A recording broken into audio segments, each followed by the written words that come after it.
చాలాసార్లు బెండ్ అయిపోతుంటాం మనం కదా. సిచ్యువేషన్ డిమాండ్ చేస్తే అసలు మేము క్రైస్తవమే కాదని చెప్తారు చాలామంది. అసలు మేము దేవుడిని నమ్ముకోలేదంటారు. పేతురు గారు ఉన్నాడు కదా, శిష్యుడు పైగాను, ఆయన ఎవరో నాకు తెలియదు అన్నాడు అంతే సింపుల్గా. ఎందుకంటే ఈయనకి అక్కడ సమస్య వస్తుంది అని చెప్పి.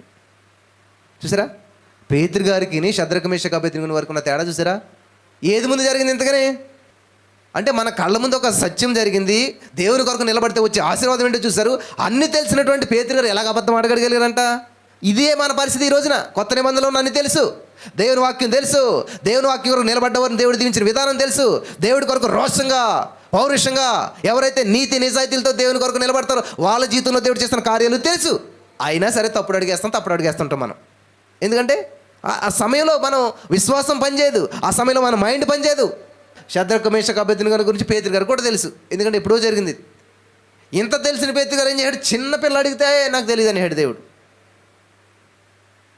కాబట్టి ఎవరైతే శద్రక మేషక అబేద్నెగో ఎప్పుడైతే నిలబడ్డారో, ఓ రాజా నెబుకద్నెజరు, అబ్బా 13-14 సంవత్సరాల పిల్లోళ్ళు